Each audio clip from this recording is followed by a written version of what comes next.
Welcome back to 7-6 Ground School Chick. In today's video, we're covering Enroute flight procedures in our Cessna 172 Sierra. This is where we transition from the departure climb into efficient cruise flight, managing power settings, monitoring systems, and maintaining situational awareness throughout our journey. We'll walk through the complete Enroute checklist from the POH, covering climb procedures, cruise configuration, and descent preparation. Whether you're training for cross-country requirements or building proficiency, these procedures form the foundation of safe flight operations. Before we configure for cruise, let's discuss proper altitude selection for VFR flight. The FAA has specific regulations that determine what altitude you should fly based on your magnetic course. For VFR flights, we follow the odd plus 500, even plus 500 rule, but only above 3,000 feet above ground level, or AGL. If your magnetic course is 0 to 179 degrees, basically flying eastbound, you fly at odd thousands plus 500 feet. So 3,500, 5,500, 7,500, and so on. If your magnetic course is 180 to 359 degrees westbound, you fly at even thousands plus 500 feet. So 4,500, 6,500, 8,500, and so forth. This system provides 1,000 feet of vertical separation between VFR traffic flying in opposite directions. IFR traffic uses the same magnetic courses but flies at the 1,000-foot level, 3,000, 4,000, 5,000, giving us 500 feet of separation between VFR and IFR traffic. Remember, this only applies above 3,000 feet AGL.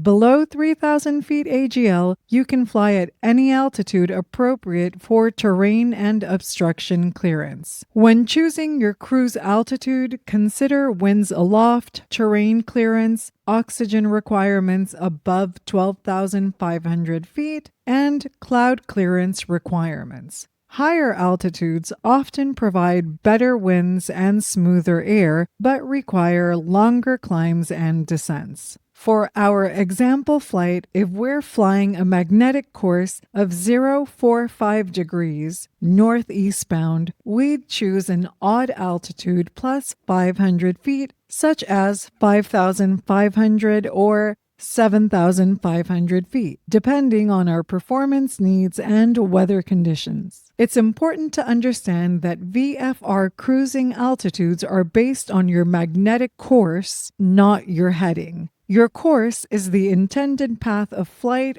over the ground, the line you draw on your sectional chart from departure to destination.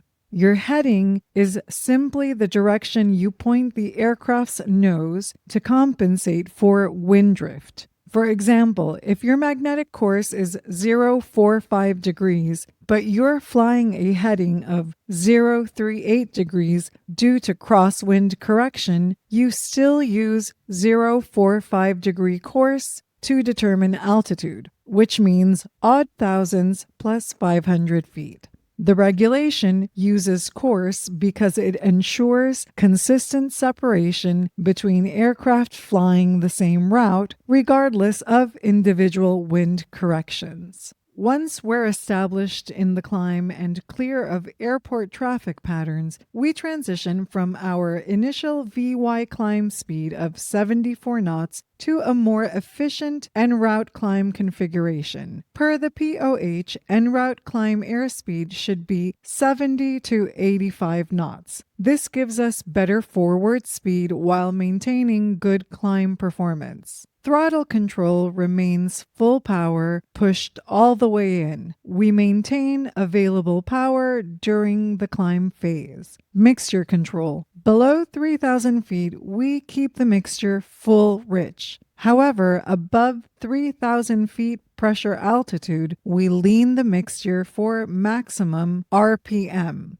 This compensates for decreasing air density as we climb higher. The engine needs proper fuel-air mixture to develop full power at altitude. Now for cruise flight. This is where we spend most of our en route time, so getting this configuration right is important for efficiency and engine longevity. Power setting for cruise is 2,100 to 2,700 RPM, with the POH recommending no more than 75% for extended operations. This is important. Running higher power settings continuously can reduce engine life and increase operating costs. For most cross-country flights, I recommend 2,400 to 2,500 RPM, which gives excellent performance while staying within power limitation. Elevator trim control should be adjusted to relieve control pressure. Proper trim is important for maintaining precise altitude and reducing pilot workload during long flights. Mixture control is set to lean for desired performance or economy. This is where you'll use your EGT gauge or exhaust gas temperature gauge, the 75%, or follow the lean to rough, then enrich procedure. Proper leaning can save significant fuel on longer flights. Review your route, check for temporary flight restrictions, and brief any approaches you might need. Throughout the en route phase, we're constantly monitoring engine parameters and navigation systems. Oil pressure and temperature should remain in the green arc. Fuel flow should be consistent with your power settings and mixed. Navigation awareness is very important. Cross-check your GPS against VOR stations when available. Monitor weather along your route and be prepared to deviate or divert if conditions deteriorate. Communication is key during en route flight. Monitor appropriate frequencies, check in with flight following if you're using it, and stay aware of airspace requirements as you progress along your route. As we approach our destination, it's time to prepare for descent.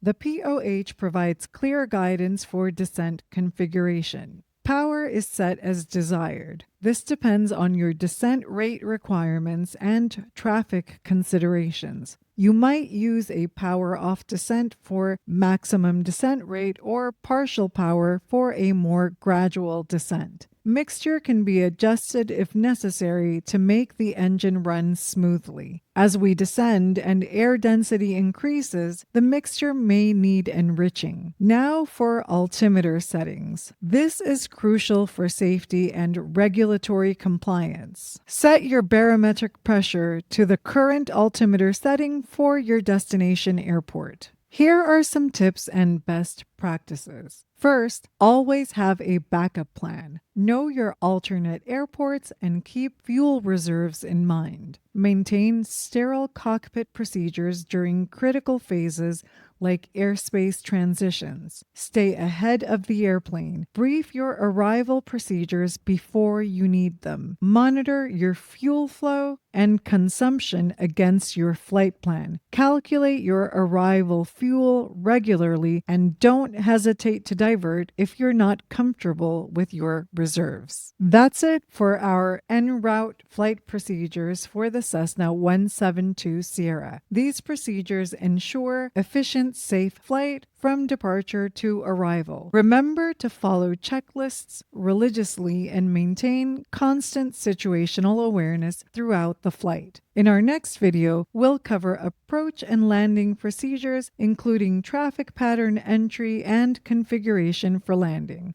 Thanks for watching, and see you in the next video.